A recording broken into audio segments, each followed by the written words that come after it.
Boa tarde à Igreja e a todos aqueles que nos assistem, a paz de Deus.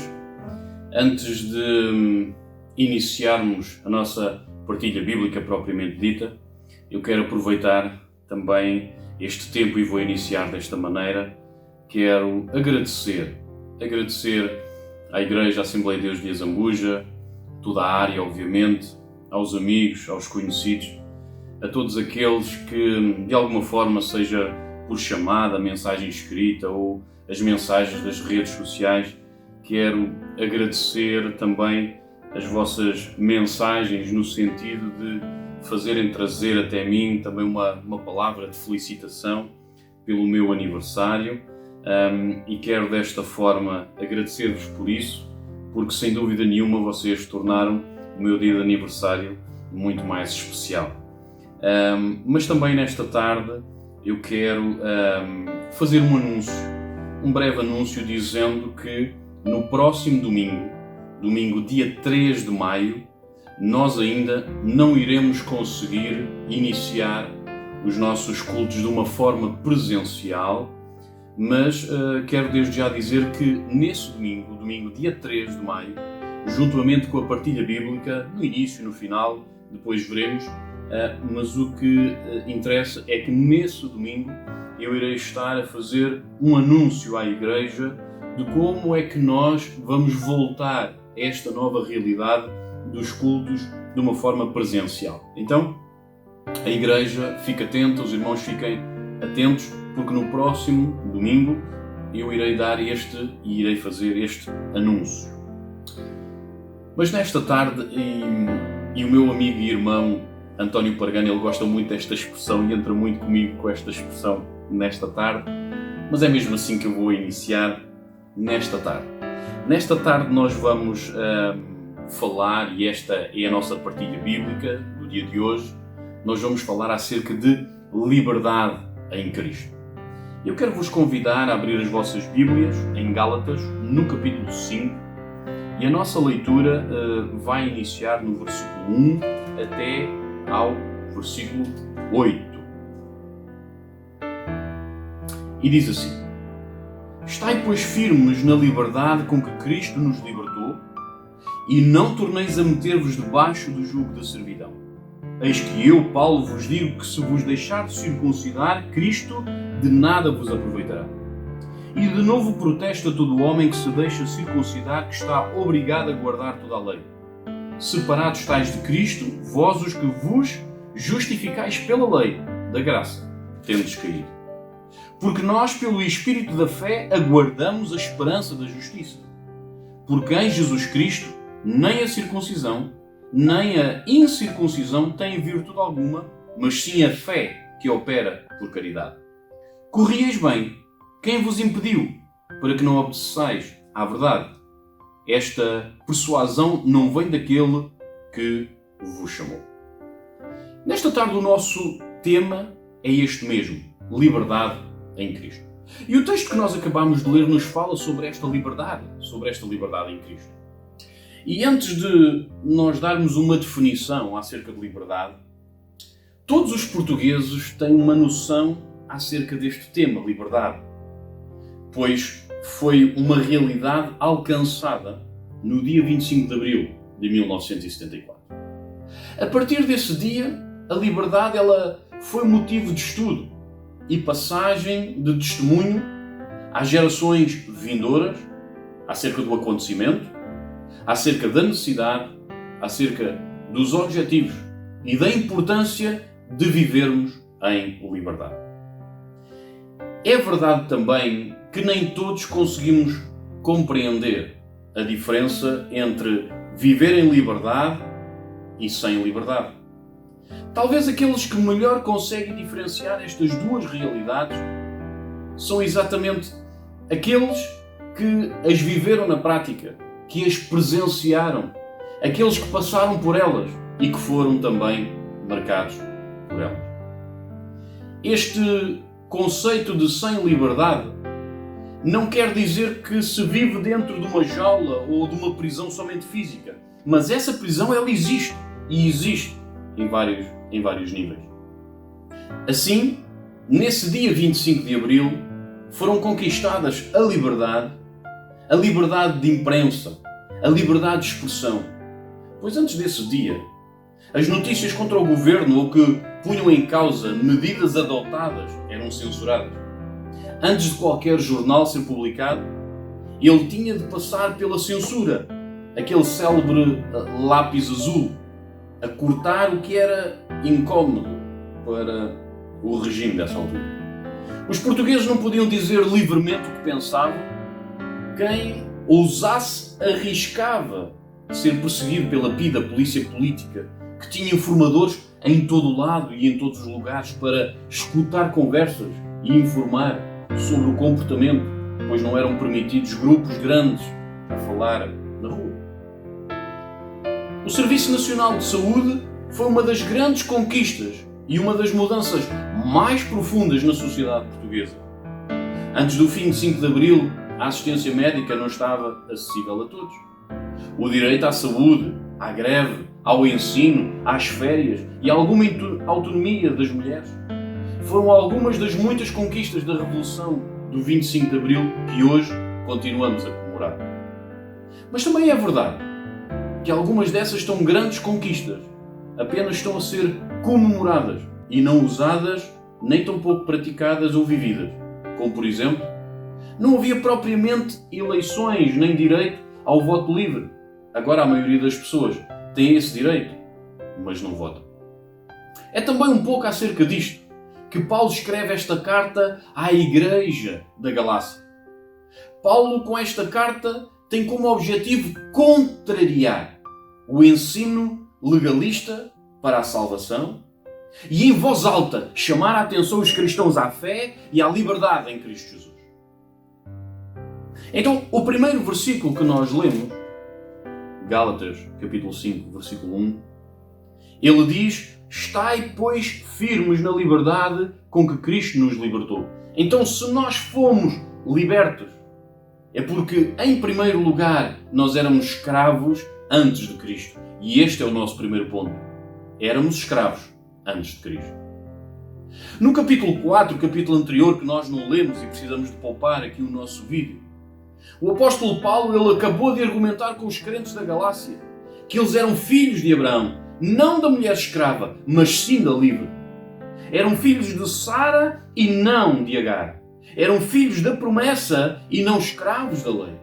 Antes de Cristo nos libertar, nós éramos escravos de Satanás, éramos escravos da carne, éramos escravos do mundo. Tal como no antigo regime, todos os que nasciam nesse regime, apesar de nada saberem ou fazerem por isso, nasciam nessa condição, na condição desse regime, condicionados pelo regime. Também todos os homens, quando nascem condicionados pelo regime do pecado, da separação de Deus, da morte eterna. Vivíamos escravizados na coleira do pecado. Estávamos na potestade de Satanás, na casa do valente, no reino das trevas, andando segundo o curso deste mundo, segundo o príncipe da potestade do ar, do espírito que agora opera nos filhos da desobediência. O que fazíamos era uma consequência direta de quem éramos e da condição em que nós ficamos. Quando Adão e Eva eles cederam à tentação no Éden, eles caíram numa condição de pecado, de separação de Deus, de escravatura do pecado, e todos os outros, incluindo tu e eu. Apesar de nada fazermos, apesar de nada termos em contrário por realização própria acerca disso, também quando nascemos condicionados por esta condição deste regime do pecado e da morte, que também nos escravizou.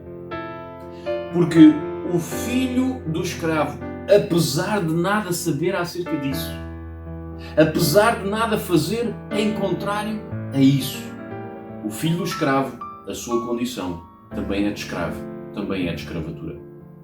Mas precisamos de lembrar uma coisa, lembrar o que diz Efésios no capítulo 2, nos versículos 4 a 6.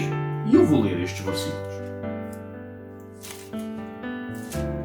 Capítulo 2, 4 a 6, diz assim: Mas Deus, que é riquíssimo em misericórdia, pelo seu muito amor com que nos amou, estando nós ainda mortos em nossas ofensas, nos vivificou juntamente com Cristo. Pela graça sois salvos. E nos ressuscitou juntamente com Ele e nos fez assentar nos lugares celestiais em Cristo Jesus. Então, em resumo deste primeiro ponto, antes de Cristo, nós éramos escravos. Em segundo lugar, nós fomos libertos por Cristo. Novamente, este primeiro versículo: estai, pois, firmes na liberdade com que Cristo nos libertou. Glória a Deus. Então nós fomos libertos por Cristo. Não alcançamos a nossa liberdade por nós mesmos. Não fomos libertos por causa da nossa obediência à lei. A nossa liberdade foi uma obra de resgate realizada por Cristo. Foi Ele quem nos arrancou, aleluia, do império das trevas. Foi Ele quem quebrou os nossos grilhões e despedaçou as nossas cadeias. Foi Ele quem nos libertou do pecado e da morte e do inferno. Em Cristo, em Jesus, nós somos livres, aleluia, verdadeiramente livres. Livres não para pecar, mas livres para cumprir a vontade de Deus. Na antiguidade, um escravo ele podia ser comprado no mercado de escravos, mas unicamente para continuar o seu serviço sobre um novo proprietário. Ou seja, ele não era resgatado para uma verdadeira liberdade. Ele iria ser colocado debaixo do jugo de outro senhor. Assim também pensavam alguns escribas e fariseus, que Deus havia resgatado os israelitas do Egito, não para serem filhos livres, mas para serem filhos escravos do seu pai. Mas Paulo, ele vem clarificar em alta voz de que verdadeiramente Jesus, ele nos libertou. Então, nós somos livres em Cristo Jesus.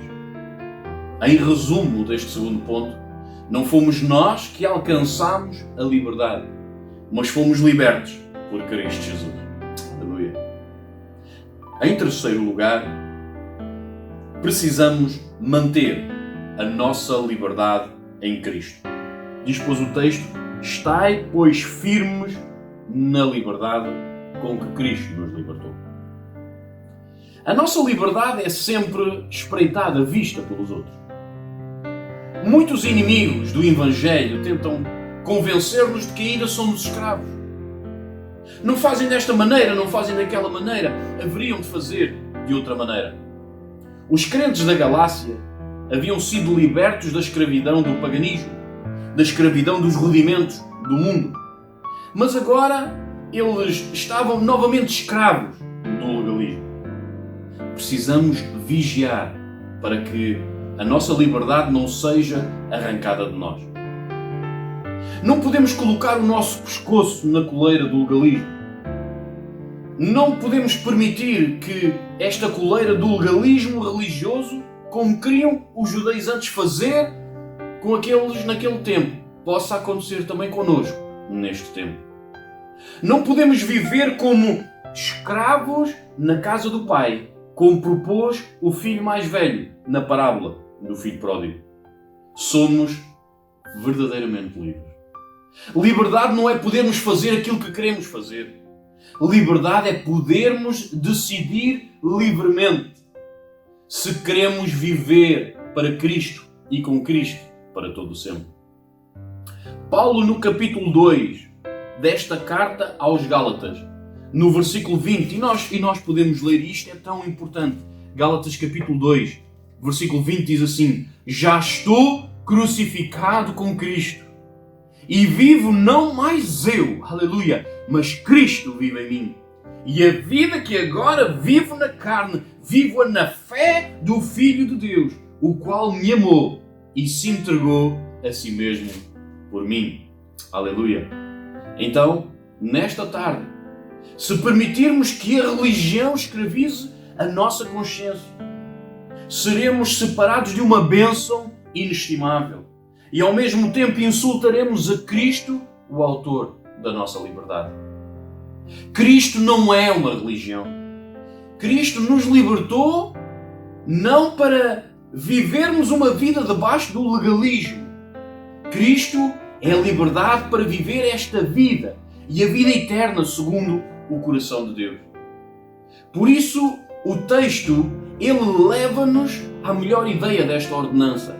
Estai, pois, firmes, é o que diz o nosso texto. Esta é aquela ideia do soldado que está no meio e no campo da batalha. E ele, em vez de fugir, ele se mantém firme, ele se mantém forte e ele resiste ao legalismo e vence o legalismo. Glória ao nome do Senhor. Então, em resumo, neste ponto, nós precisamos de manter a nossa liberdade em Cristo Jesus. Em quarto lugar, olhando também para o nosso texto e especificamente o versículo 1, também nós podemos ler: e não torneis a meter-vos debaixo do jugo da servidão. Então, em quarto lugar, não podemos sujeitar-nos outra vez à escravidão. Cristo não nos libertou a fim de que nos tornássemos outra vez escravos. Os crentes da Galácia estavam sendo persuadidos pelos falsos mestres a voltar da graça para a lei, do Evangelho para o legalismo, da liberdade para a escravidão, da cruz de Cristo para os rituais judaicos. Eles que já haviam sido e saído resgatados da escravidão da idolatria, estão agora voltando à escravidão do legalismo. O apóstolo Pedro disse no Concílio de Jerusalém, lá em Atos dos Apóstolos, no capítulo 15, versículo 10, de que este jugo do legalismo, ele era insuportável. A figura do jugo é uma comparação à servidão. Porque um animal, com o jugo, ele não tem alternativa senão submeter-se à vontade do seu dono. Na Índia, o elefante é um animal muito utilizado no meio rural ainda. Por causa da sua força, por causa do seu tamanho e por causa da sua longevidade. O elefante na Índia é como um Manitou dos tempos modernos na Europa. E quem percebe de construção sabe o que é um Manitou e o muito trabalho que esta máquina ela consegue fazer. Mas como fazem os indianos para subjugarem um animal tão grande e com tanta força, tão forte como é o elefante? Quando o elefante ele é bebê, eles o começam a prender com uma corrente, também ela muito forte, a uma das patas, no lugar onde eles querem que aquele animal ele permaneça. E este pequeno elefante, quanto mais ele puxa aquela corrente e se tenta livrar e libertar desta corrente, mais ela aperta. E por vezes ela aperta tanto que vai até ao osso e provoca grandes dores e marcas profundas no corpo deste pequeno animal. O elefante, crescendo nesta realidade diária, ele vai se acostumando a não resistir a esta corrente. Quando chega adulto e o seu dono quer fazer permanecer na sua vontade, já não é mais utilizada uma corrente, mas apenas uma pequena corda à volta da sua grande pata. Mas que resistência teria esta pequena corda enrolada à volta da pata de um animal tão grande como o elefante? Eu estou certo que nenhuma, pois o elefante ele rebentaria esta pequena corda apenas com um espirro. Mas percebemos que o que está preso e amarrado, em boa verdade, não é a sua pata, mas é a sua consciência. E por causa disso, ele não se demove do lugar onde ele é colocado. E somente ele faz aquilo que o seu dono o manda e permite fazer, pois ele está escravizado. O legalismo é como esta corda na pata do elefante. O legalismo é como este atrofio e que retira a noção de liberdade e separa da verdadeira liberdade em Cristo Jesus. Em resumo deste último ponto, nós podemos dizer: não podemos sujeitar-nos outra vez à escravidão. E caminhando para uma conclusão, antes de terminar ainda assim, eu gostava de ler alguns versículos convosco. E esses versículos estão em Gênesis, no capítulo 1, versículo 29, e vai servir para nós numa conclusão, baseados também nesta ilustração. E Gênesis capítulo 1, versículo 29 diz assim: E disse Deus: Eis que vos tenho dado toda a erva que dê semente, que está sobre a face da terra, e toda a árvore em que dá fruto, que dê semente, ser-vos-á para mantimento.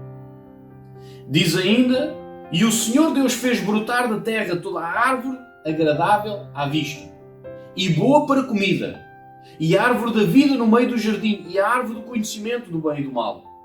E ordenou o Senhor Deus ao homem, dizendo: De toda a árvore do jardim comerás livremente, mas da árvore do conhecimento do bem e do mal, dela não comerás, porque no dia em que dela comeres, certamente morrerás. Gênesis capítulo 2, 9, 16 e 17. E neste texto nós vamos conseguir perceber uma coisa. Deus criou toda a árvore, e toda a árvore que dá mantimento seria para o homem.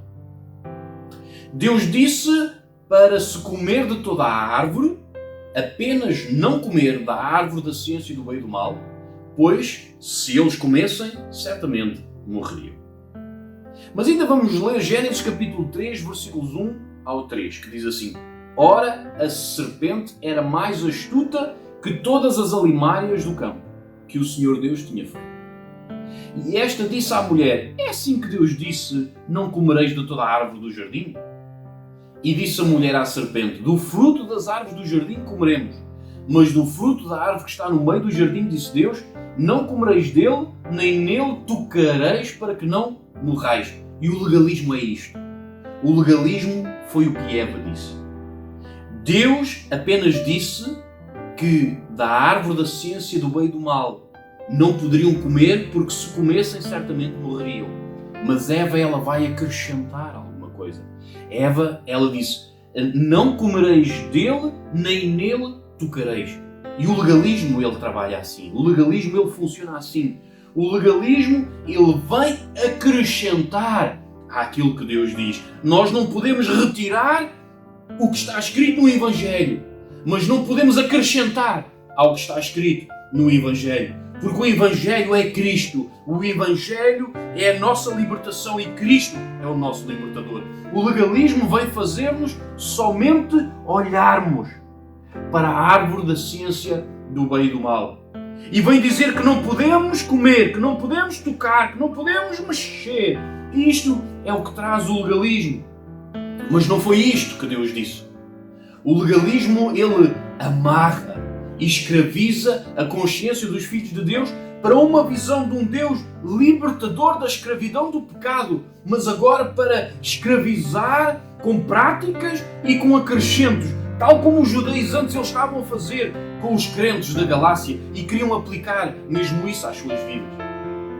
O que Deus disse foi isto: que de toda a árvore do jardim comerás livremente, aleluia, mas da árvore da ciência do bem e do mal, dela não comerás, porque no dia que dela comeres, certamente morrerás. Foi isto que Cristo veio dar. É muito diferente do legalismo. O legalismo é um jugo que nos faz olhar somente para a árvore da ciência do bem e do mal, mas Cristo vem fazer-nos olhar para o quadro inteiro, aleluia. Cristo vem fazer-nos olhar e ver a árvore da ciência do bem e do mal, sim, mas sobretudo vem fazer-nos ver e comer da árvore da vida, aleluia. E através da árvore da vida, toda a árvore que está no jardim. Oh, isto é tão importante.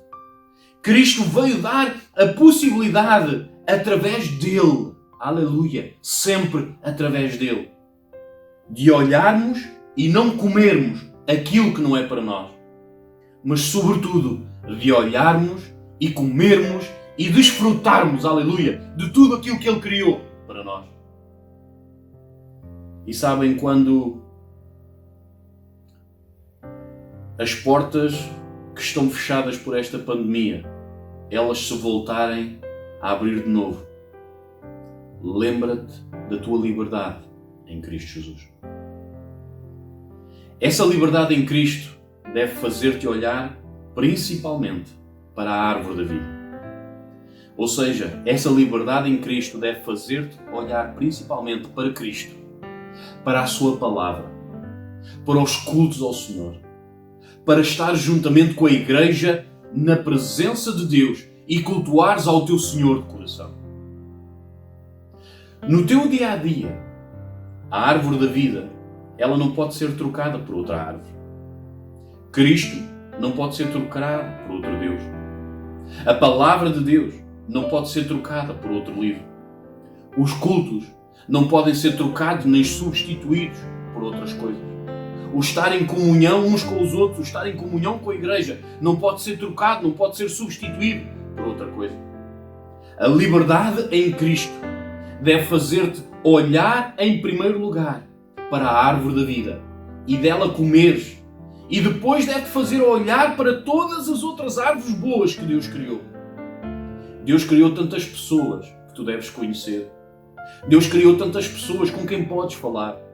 Deus criou tantas pessoas com que podes atender, com que podes ajudar, com que podes amar. Deus criou uma natureza imensa que tu deves conhecer. Deus criou uma natureza que tu deves preservar. Mas também Deus criou esta natureza para tu dares a conhecer aos outros. Deus, Ele te deu 6 dias para trabalhares com todas estas árvores boas e não te esqueceres nunca do dia em que o Senhor tirou para Ele. A liberdade em Cristo também te deve fazer olhar para a árvore da ciência e do bem e do mal ao mesmo tempo com que olhas para todas as outras árvores, e para que saibas que se dela um dia tu comeres, o acesso à árvore da vida fica inacessível e não poderás desfrutar de tudo aquilo que Deus criou para ti e criou para ti para todo o sempre. Então, para isso, nesta tarde, tu precisas de guardar no teu coração. Antes de Cristo, tu eras um escravo do pecado e da morte. Foi Cristo quem te libertou do pecado e da morte. Foi Cristo quem Ele te deu esta vida e uma vida para todo o sempre. Tu precisas de manter a tua liberdade em Cristo. E por último, tu não podes sujeitar-te novamente à escravidão do pecado. Então, quando nós estamos num tempo em que, muito breve, nós iremos poder estar novamente juntos, que nós nos possamos lembrar de que nós fomos libertos por Cristo Jesus, mas fomos libertos para vivermos uma verdadeira liberdade nele e para Ele. Então que nesta tarde possamos guardar esta partilha bíblica no nosso coração, para que novamente, quando as portas se abrirem, nós entrarmos pelas portas, aleluia, e nós podermos louvar o nosso Deus em liberdade, nós podermos adorar o nosso Deus em liberdade, nós podermos alimentar-nos da Sua palavra em liberdade, nós podermos evangelizar em liberdade, nós podemos viver o nosso dia a dia em liberdade, olhando em primeiro lugar para a árvore da vida, olhando em segundo lugar para todo o resto que Deus proporcionou para nós vivermos, que é bom para nós, e em terceiro lugar, ao mesmo tempo, perceber que há alguma coisa que nós não nos podemos sujeitar novamente à escravidão daquilo que é o pecado. Então, olhando, ouvindo, guardando esta partilha bíblica, então nesta tarde, que Deus ricamente vos abençoe.